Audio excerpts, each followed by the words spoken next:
everything. So, next what I'm going to do is we'll sail this right around the entire lake as a pretend global trip, round the world cruise.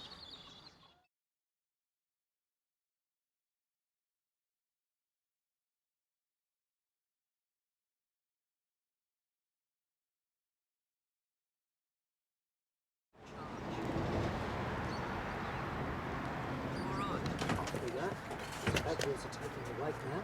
Move your hands forward. Okay. That's all you do. Oh, there's the prize.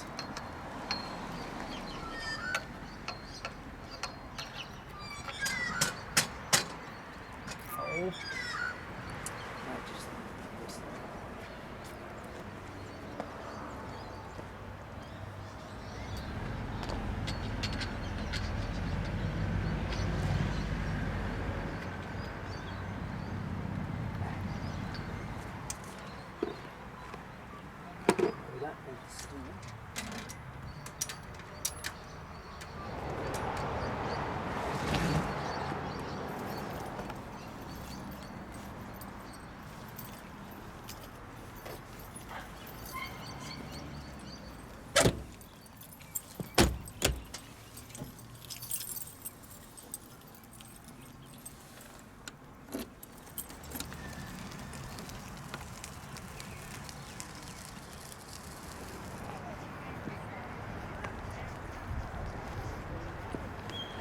Leave an audience. Oh yes, always draws an audience.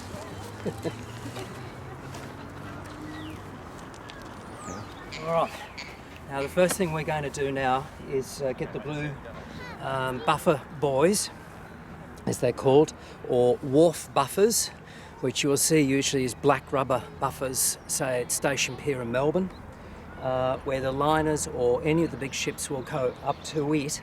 So the hull of the liner or the ship doesn't bang against the hard concrete or wooden surface of the wharf. So therefore it doesn't damage the hull or the paintwork of the liner. So we're going to be replicating it in this particular method. Do you have many bottles of champagne to launch through? I think you should. Unfortunately, no. So it takes a bit of time to get it. Yeah, it just takes a little while to get it organised. It's all hand built or scratch built. By So yourself? it took me about 35 years to do it. Oh my goodness. So it sort of tries your patience after a while. Yeah, that's incredible. So where do you get, is it kit form that you No, want it? no, it's scratch built. At the time when I built this model, there was no plans available because it was classified by the Ministry of Defence in London as a troop ship. And the plans are still not being issued at all. There's a lot of people have managed to get, say, the small plastic kits, which are pretty accurate, particularly Airfix models from England, and they've been having the eye on it to get the right contour for the hull. Right. And then the superstructure, well, that's well known. That's obvious what's going on. So there's no secret about that. The QE2 was used as a troop ship in the early 80s at the Falklands War. Oh, okay, right. Also this one that lights up. So we do night sailing. This is only one of the three very large passenger liners that I've built. They're all in 1 100 scale. But it takes you 35 years to build This particular one, yeah, because it was the first one ever built, was an unknown territory for me to understand what am I doing. But the others have taken, another model I built was the Oriana. This is the original Oriana of the early 60s. And that's about 2.8 metres long. This is 3 metres long. The Oriana, that took me about 4 or 5 years to build, but still not totally completed. It's sort of, it's there. It's an ongoing project. Sorry, oh, thanks. And then the current model I'm still building at the moment is the predecessor to this one, which is the Queen Mary 2 that we see in Melbourne frequently each year on a world cruise. And that model, again, 1 in 100, so that's 3.5 metres long, 43 centimetres wide, 72 centimetres higher, and it weighs 107 kilos by the time I get all the batteries and ballast into it to get it to sit down in the water properly.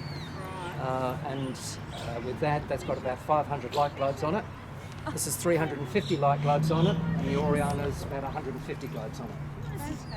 And all I do is just use those, those Christmas LED lights with the solar cell that you put out the sun.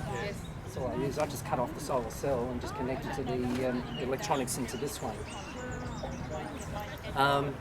So what we're going to do now for the cameraman is I'm going to undo all this, and then John and I are going to, because it's empty at the moment, so it makes it a little easier.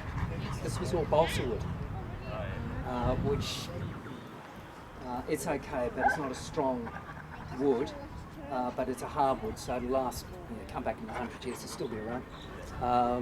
The Oriana, I used marine ply, which I found was much easier to work with, and the Queen Mary too, marine ply and hardwoods, which adds a lot of weight to the model itself. Empty, it's 50 kilos.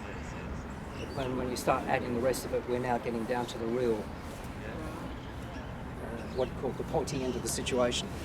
Is it alright if I take a photo? Yeah, go for it. Help yourself. It's all right. What I'm doing now is I've got to remove all the superstructure. So we've just got the empty hull, which will just make it easier and lighter to manoeuvre this model into the water. The golden rule is when you start dealing with water, always remember to take your watch off.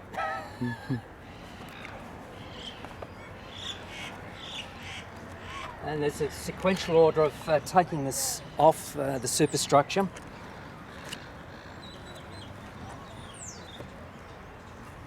So we're progressing right across the top. And what I've just lifted off is the penthouse suites. That usually has a butler included. Just to also move on to the real QE2. The QE2 still exists, it's in Dubai. And last month it was opened for the first time in 10 years to the public as a full conference centre, hotel, restaurants and cinemas. And they've restored the inside of the QE2 back to her original configuration of the 1970s. But the outside of it has been left as it is now, which is a bit different to what we see here. When I decided to build this model, it was in its 1982 configuration, 83 configuration. So it would have been just post-Falklands War, and before they started really changing the profile of the liner. For example, the funnel was fattened up. They removed all her steam turbines and put diesel electric engines in. And then they started building up more entertainment areas out the back here of the stern and altered some of the lifeboat configurations. But the overall appearance of the QE2 then is much the same as it is now. It's a highly recognisable scenario. So what I'm doing is I'm putting out the mooring lines so we can arrest the ship once it's in the water, because it's no power. So are they going to ride? On the count of 3, 2, 1, up. Mind when you walk backwards, because you fall over the jetty and into the water. And go down on your knees if you can. Make sure the hull is out over the jetty. And down. That's it.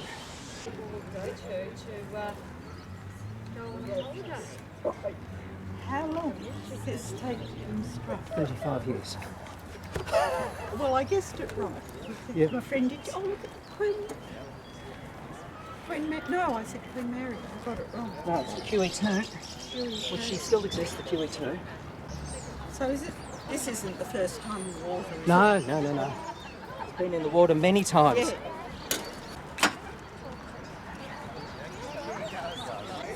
I'm just joining the long list of people who go ooh and ah and drool over it. And isn't it wonderful? But Thank you. Isn't it wonderful and isn't it too beautiful?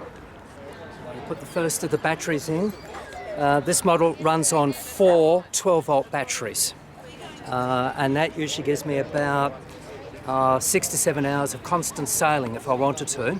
The model is known to stay in the water for anything up to 10 or 12 hours at any one time, so it gives you an idea of how waterproof it is. and with the supply of batteries, well, that gives me the extra power. So we're now going to start loading all the ballast and batteries in, so you'll notice the ship slowly settle down into the water.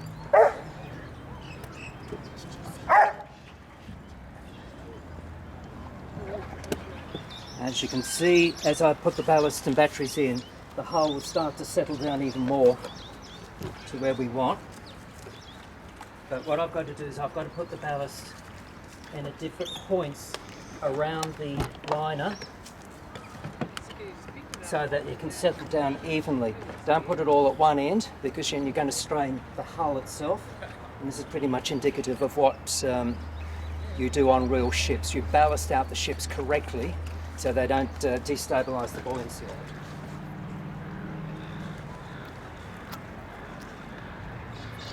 What I'm going to do is we'll sail this right around the entire lake as a pretend global trip, round the world cruise. The golden rule with the model ship is always turn your radar controlled unit on before you start connecting the batteries. Therefore you have control of the ship. If it's the other way around where you connect the batteries, all the motors and everything come live inside and then suddenly the whole model takes off out of control and you're in real whoopsie. Then initially what we do whilst everything is still empty, if you aim down you'll see the propellers operating and then the rudder. So all's looking good there. Now what I'm doing, this is a standard little stereo speaker from many years ago, and that will give out the ship's siren.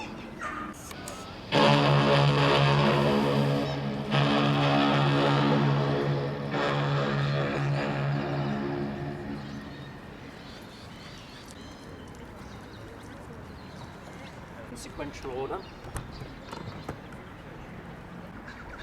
Here's an example of the back end of the superstructure. With this one, this is the large tennis courts, and what I've done, I've used N-gauge railway, model railway figures. There is 1 in 100 scale figures coming out now, but when I built this model, no such thing existed. So the result was I went to the N-gauge. Then if you look at some of the old posters of the 1930s, 40s, 50s, 60s, they always made the figures look very small on the superstructure to give the impression this superliner is a, what's the word I want to use, mega-sized liner, much bigger than what it really is. A little bit of the false advertising, as we would call it in today's world. Then these two things that are hanging off from the sides here, they're the actual jetty wharves, which in those days of when the QE2 was built and designed, it didn't have the actual flip-down wharves that you see on cruise ships or the current Queen Mary 2. So in those days they used to haul this out and drop it down the side of the hull to water level. So all this buffer units are literally submerged. So then the lifeboats will come up to that. They will open the hatches on the side of the hull where they will allow the ladders to come out and then lower it down to rest it on the jetty here. Something like, for example, if you look at some of the old British naval warships, they used to do this traditionally. So they just simply copied this onto the Cunarder. You going to sail it up the lake? Yep, I am. It's going on a pretend well cruise. How's that? Right.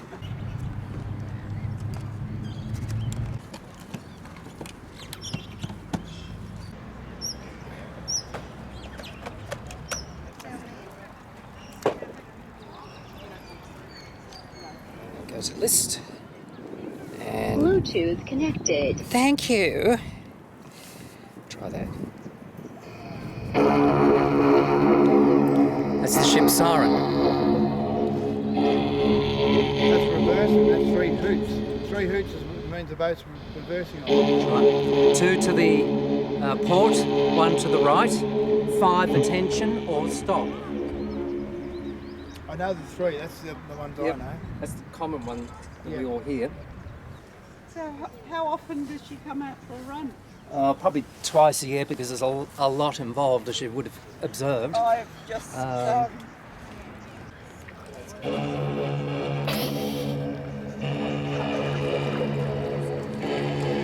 get the bow out of the way. Where's Thrust. the plug?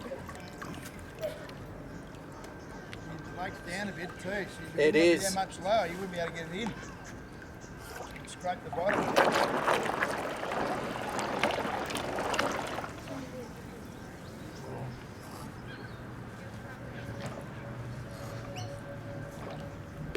Just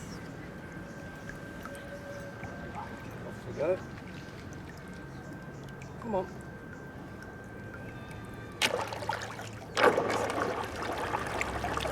That's...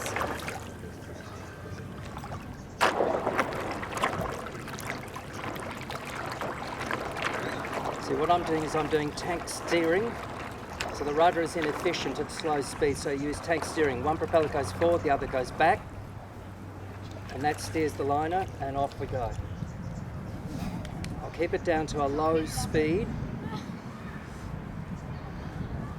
Trouble, so you won't hear the ship's horn that much now. As we go further out, it gets lost in the space. What I'll do is I'll bring it around and do a test run to make sure everything is in serviceable order. Perfect.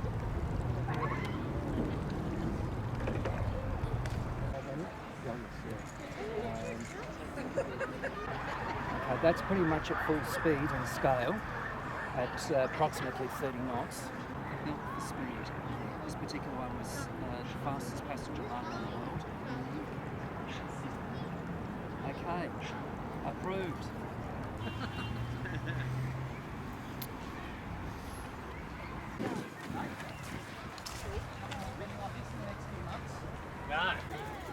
Now I want to aim it out more or less straight up the channel there towards out into the lake and the centre of the lake, because we're getting close to the trees and I've got to keep well away from it.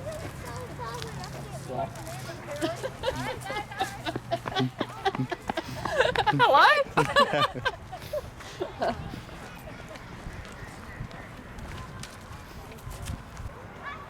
You're hidden from sight. Where is the model? Where is the model? You can't see it.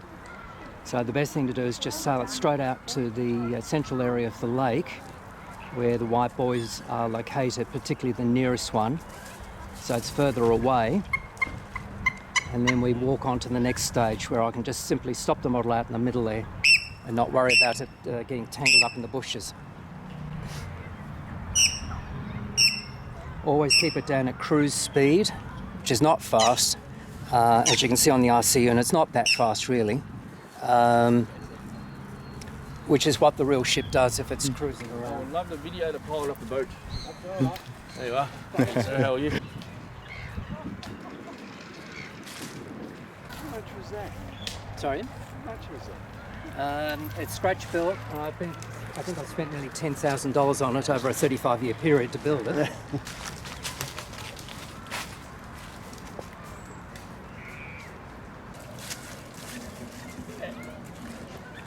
This is allowing other people to dream. Yeah, I agree. We're going to basically start a new YouTube channel today. This is going to be our first video, so... Well, may I be on it, sir? Yeah, absolutely. I'm a charmer, I'm a Sikh, I'm going to get the ice off the street. Yeah, well, that's a And good being a Sikh, cause. I can't lie, you know that. Yeah, yeah. Right, so this is building a car for Missy. This is their so-called dancing with their thing. And this is what I do with my mind. I'm really stuck. I'll just be in the middle of the lake. We'll just sit there. I've got some amazing grandkids now that I can spend some time with. They're going to love it. Oh, yeah. Look at this one here. She's just over it. Oh. Thank you very much. I'm on boat. Boat. Boat.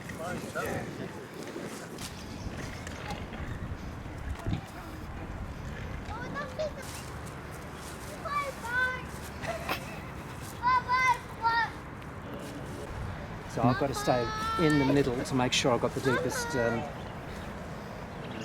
going down the correct depth, because this model has a very deep draft. Draft is the underwater section of the hull. Scratch built has helped save my life at least 3 times. Excellent. Because it just makes you focus on Well, it what you're saves my building. life just watching it. Yeah. But it just makes it more interesting because you're creating small scale things. You Yes. get a tremendous sense of achievement. Uh huh. To help build up your own confidence, Yeah. which to me that really I'm is so putting important. it on my Facebook. You're awesome. I went to the men's shed and I saw in Southport where a lot of men were stressed from society and, Oh, not and surprised. they were building such intricate scale models to the degree of its ribbing and everything else. It makes all the difference. It does indeed.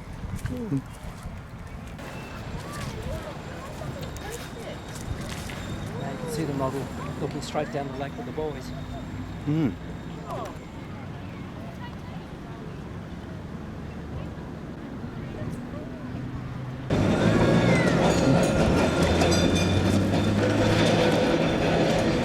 That tram was the Malvern tram, the old Malvern and Tramways Trust tram, and that was the one that opened up the original number 3 route.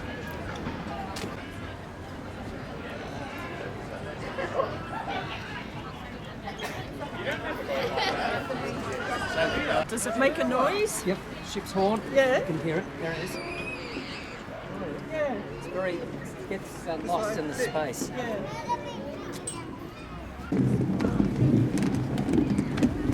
Thank you.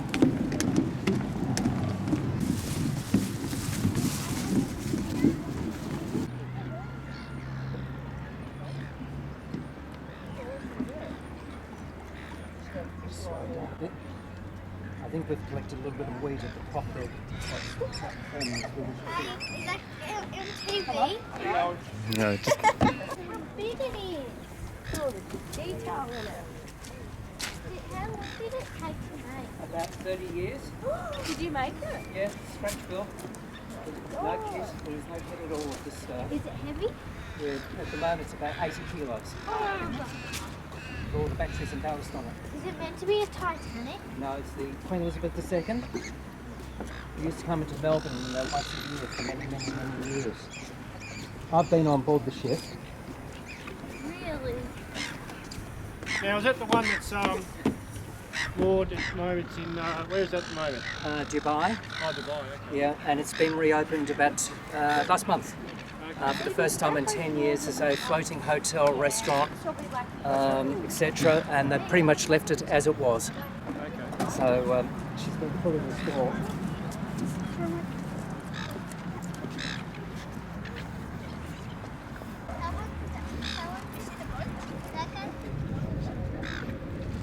It amazes me. We're 200 kilometres from the nearest sea and there's a flock of seagulls. You've got to ask yourself, how did they get up here?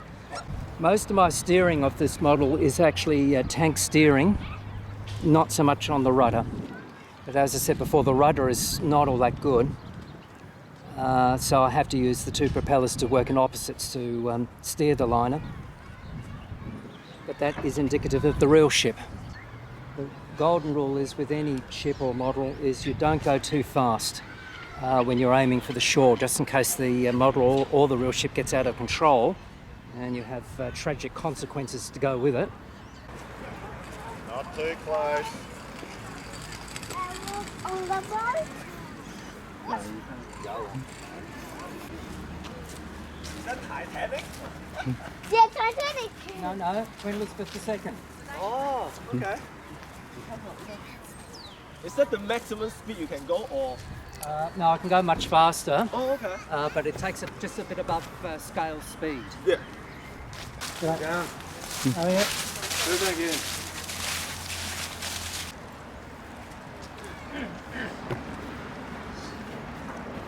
Teamed up in your line. No, I have.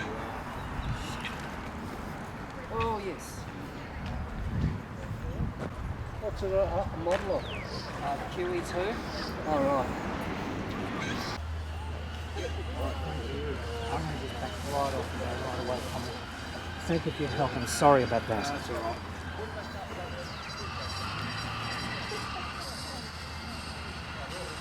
Sometimes it goes faster backwards than forwards. Good recovery though. Just the rudder, and then the lights Okay. because she's lights up at night. That would look good at night. And then I've got a separate switch for the ship's horn, which is completely different. I suppose you could say it's 5 channels, technically speaking. All right. Sorry about that. Thank you very much. We say caught a big fish. One big fish, yes. Okay, I've got it more or less at full speed now.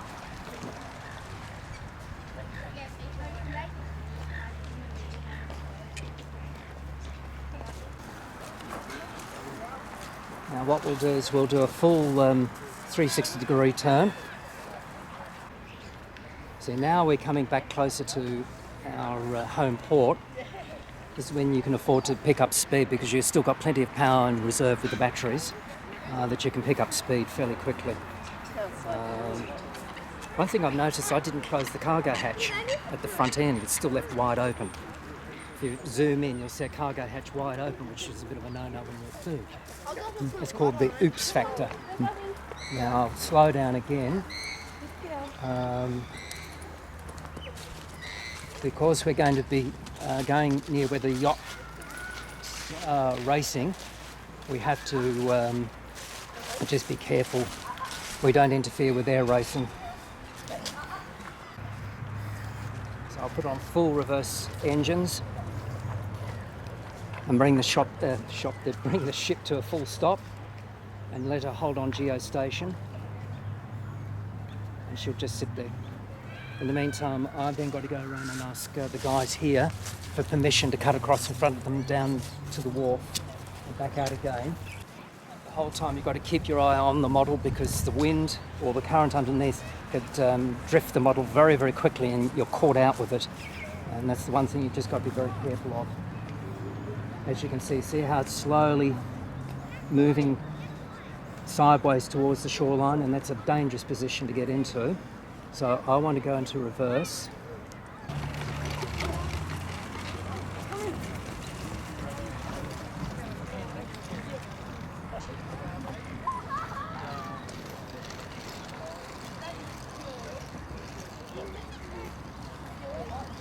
You have to go through harbour control, wouldn't you? That's what we're doing here. Harbour control, we're just telling what I'm going to do now. So now we'll just go around, because if I hit one of these yachts, they just go under. It's the bulbous bow's solid, and it will just simply turtle them over. And but like all ships and all models and everything else, they all tend to fade and deteriorate. Yeah. So it needed a complete major overhaul and total upgrade. Yep. So I had to replace the entire electronic suite inside the model to update it. And I suppose and also technology changes. very, particularly with radio control. very. Yep. And then also for the RC units is now digital, Yes. which is much better. Yeah. 2.4. 2.4, yes. Yeah. So that makes all the difference. Of course, you've got the audience on the tree and on the wharf there. They're all watching my model.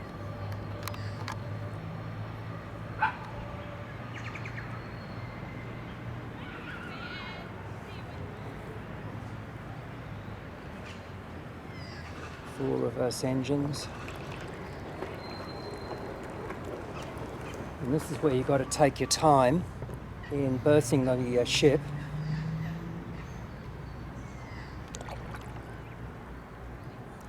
Yeah, I think there's weed on the propellers. That's why it's not performing quite as well. So what you've got to do when you start berthing a model, you've got to take into account the wind and the water currents. They're both acting and reacting. So you're talking about hydrodynamics and aerodynamics. And the two forces will never work together, so you've got to compensate for a lot of things. And this is why quite often these big liners need tugboats to manoeuvre quickly. They haven't got time to waste, it costs money. Here I've got no tug, so I've got to manually do this, which the liners can do, but it takes them nearly 2 hours to berth one of these big liners, doing it in a very slow and arduous process without damaging the liner. So I'm getting closer to the wharf. My fingers are going to have to be the tugboat. Always take it slowly because it's dragging or creating turbulence in the water, which is actually creating suction. So you can see the little whirlpools developing around the side of the hull there. That's creating suction. This is what's called, the proceedings is called warping the ship. You bring it up to the corner and you just let it swing around. Quite often the liners will actually bring their side of the hull gently up to the wharf and use their propulsion units to manoeuvre the liner around the corner. And that's called warping procedure. Very, very difficult. Only highly skilled people can do that.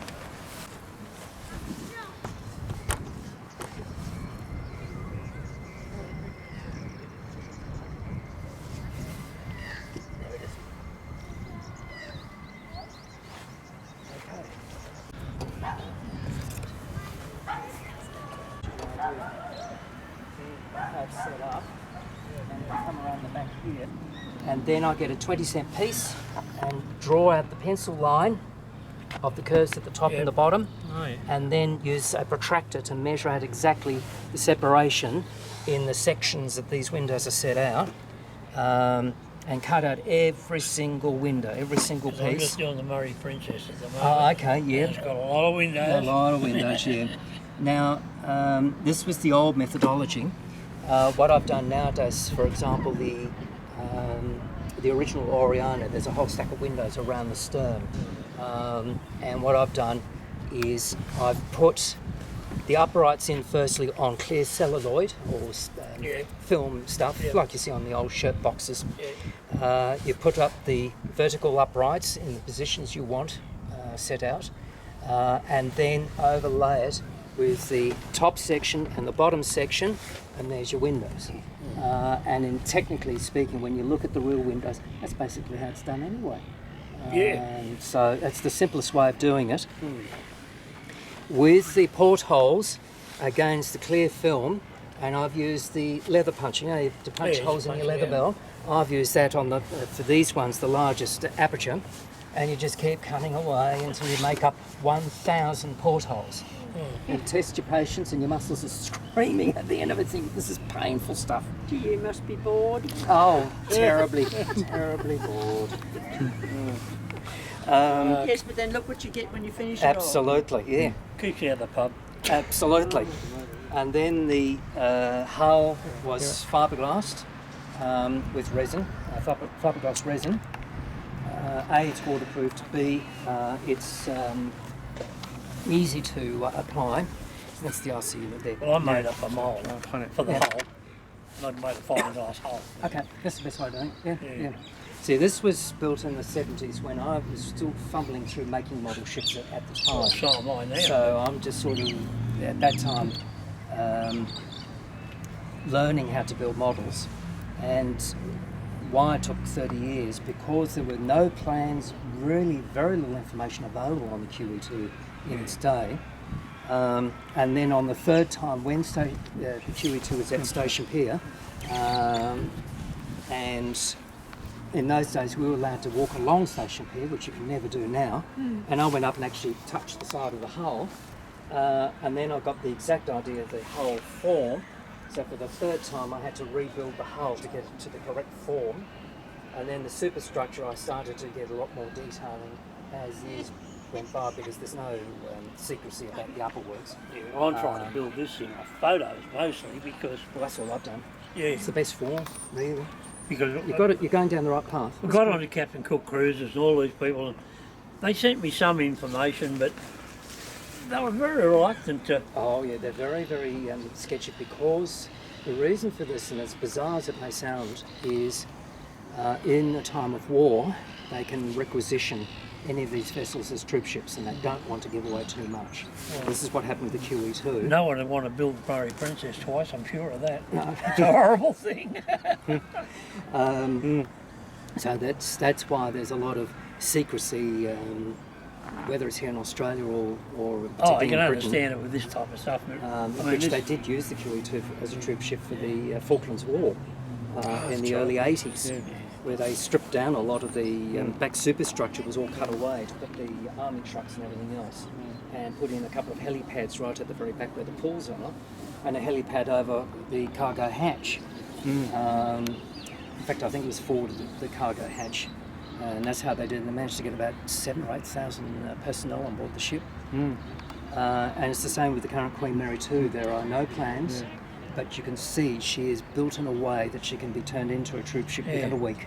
Probably carry about 10 or 15,000 troops on board. Well, they did it with the Queen Mary too, didn't they? Sorry? They did it with the original Queen Mary, yes, and correct. apparently, And the Queen Elizabeth. this documentary I saw, they said that also that Winston Churchill had a room. That's right. Spot and on. he did some planning when That's right. he was on the ship. That's right. Yes, And exactly right. Apparently they said that in the shower base or something, you put a whole lot of sand in, so it could actually do a bit of a plan of the. That's right. He was as mad as that to do that. landing. Yeah, that's correct. Yeah. The original Queen Mary still holds the world record when it carried 18,500 troops on one voyage. And it was still in the middle of the latter stages of the war at that stage. And she pushed it at 34 knots. The running mate to her, the original Queen Elizabeth of the 1930s, 40s, she carried a maximum of 15,000.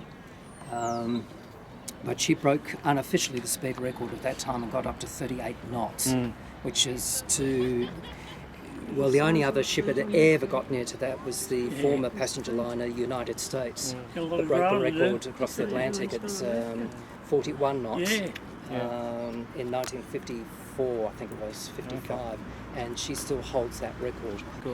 The coins are something significant. It's superstition, but it's an ancient Greek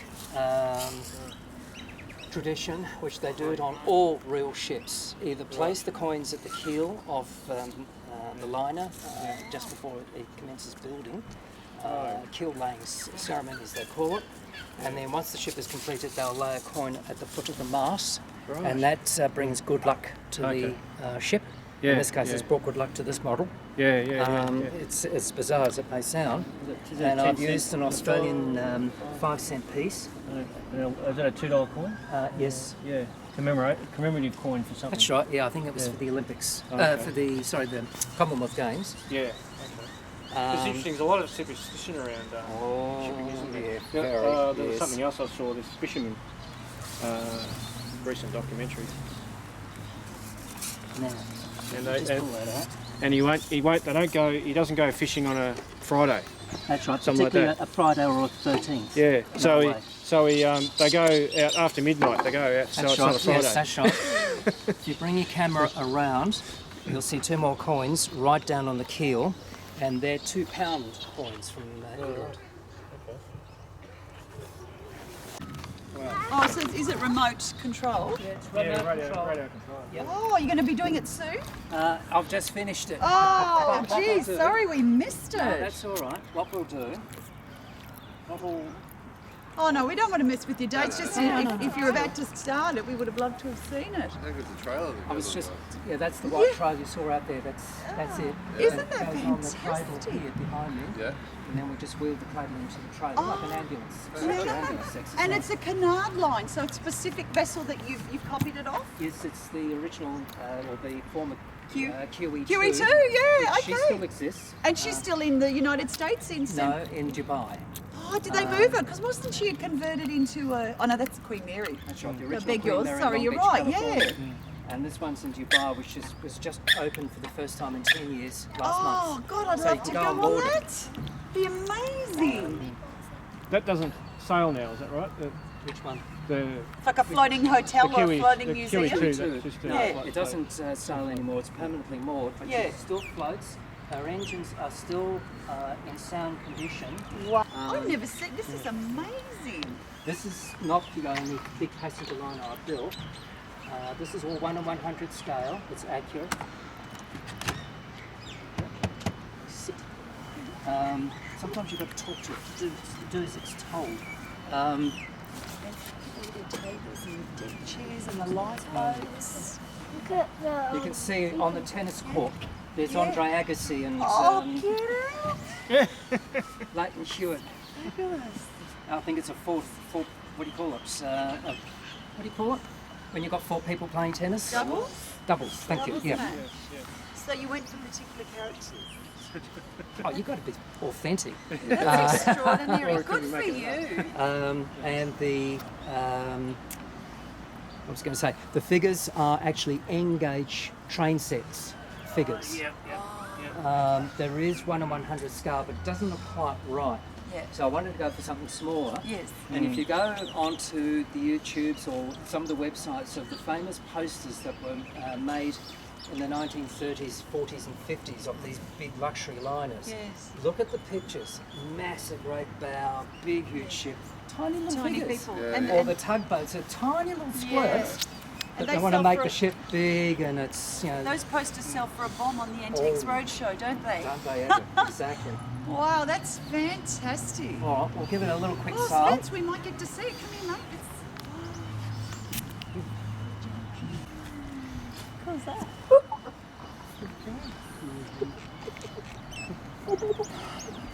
You want one of these in your bathtub? Can you video it? The dead Yes. Can you put on your speed?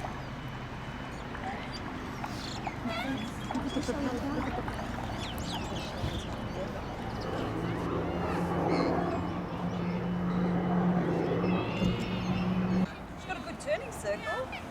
To a degree, the real ship was a real madam to manoeuvre, as they say, because the rudder was not very good. It was very good at high speed, slow speed. No. She was always renowned for being slack. Hard to handle. Handle, yeah. Now I'm going to slowly pick up speed, but I just got to be careful when I pick up speed. I'm not aiming towards the shoreline or the wharf, and then something goes wrong, and next minute we've got a serious accident. Focus. I'm not exactly going to start wasting $10,000. Thank you very much. And your passion too. Right here. I find it very therapeutic because it helps me to calm down sometimes when I've had a bee of a day at work. It's just lovely watching it. So I'm just going to make sure everything's clear, and then we'll bring it up to high speed. We'll bring it up to what is called normal service speed, which is up to 30 knots in the real world, Okay. 60 kilometres an hour. Wow.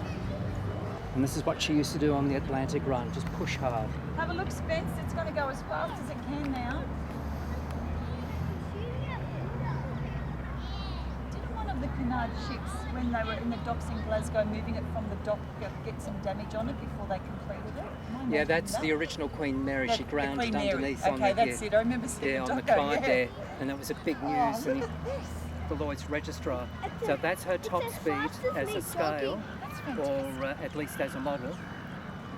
That's approximately 4 to 5 kilometres an hour. Yeah. But that's Does it have just a slightly above normal real speed, real ship speed. Does it have a camera? No, unfortunately I haven't, but on the model I'm building now, that will have cameras on board, that I can record everything and actually watch what I'm doing with the ICUs here. And that's you the can next model. see underwater if there's a recording. No, that's unfortunately... That'd be modern technology, wouldn't it, Spence? What a good idea. Wouldn't have hit the other ship, wouldn't have hit the iceberg if they had one of that's those. it, yes. Have you ever thought of making a model of the Titanic, or would that be bad luck? Yeah, No, kind I of, don't yeah. build the Titanic on the grounds of it's a boring subject. Yeah, it's done to death. It's yeah. done to death, pardon the pun. So are you local? Yeah, I live Okay, here in and this Bendigo. is a private passion. I'm so Oh, yeah, glad it's to have just you. stumbled upon I s- you. I spent the last 40 years building these models. Yeah. I've got 9 models all up. One lot is in 1 in 200 scale, so it's half the size of Sure. that. And this is 1 in 100 scale, being much bigger. Yeah. And the other 4 big models I've got is the original Oriana of the 1960s, the USS Missouri. Oh, how fantastic. Do you ever And- bring that out? Yeah, occasionally I do bring Oh. it down here. And then the one I'm still yet to finish, probably another year or so, is the current Queen Mary 2, which is Okay. twice as big as this one All right, in scale. Yeah. This old liner, the QE2, is 70,000 tonnes. The Queen Mary 2 is 150,000 tonnes. And the SS Missouri, where they signed the Declaration of That's the End one. of the yeah. War, the That's treaty. right. Oh my yeah, God. the real ship is moored in Pearl Harbor, just That- down from that's where the right, yeah, Arizona I've seen sinks. It was still sitting there. Oh. You should set up a little museum here on the water and charge people a gold coin. I don't think we need to charge people. Oh, thank you for bringing it out. It's the best. So there you go. Thank you for setting it off again. I know you finished it. Are you going to park it around here now? Yeah, we'll go around one more and then we'll park it and then we'll start pulling everything else and start putting things away. What we do is we take the superstructure off, the upper works, and then we pull all the batteries and ballast out of it. So there's about... Thank you so much. I have That's to head all right. off, but No, thank you. Yeah, It's that's been okay. great. That's okay. I'm just taking... Thank you. The model weighs 80 kilos. So I've got to take out at least 60 kilos of ballast and batteries. So there's a lot of stuff there that we've got to pull out before I can even get the model out of the water. It's that heavy. Because if I leave all the batteries and ballast in it, the model will snap, just like a real ship. So you've got to be extra careful. That's okay. Good on you. Have a good day. That's all right, same to you. We've got to pack everything up. Yeah, great.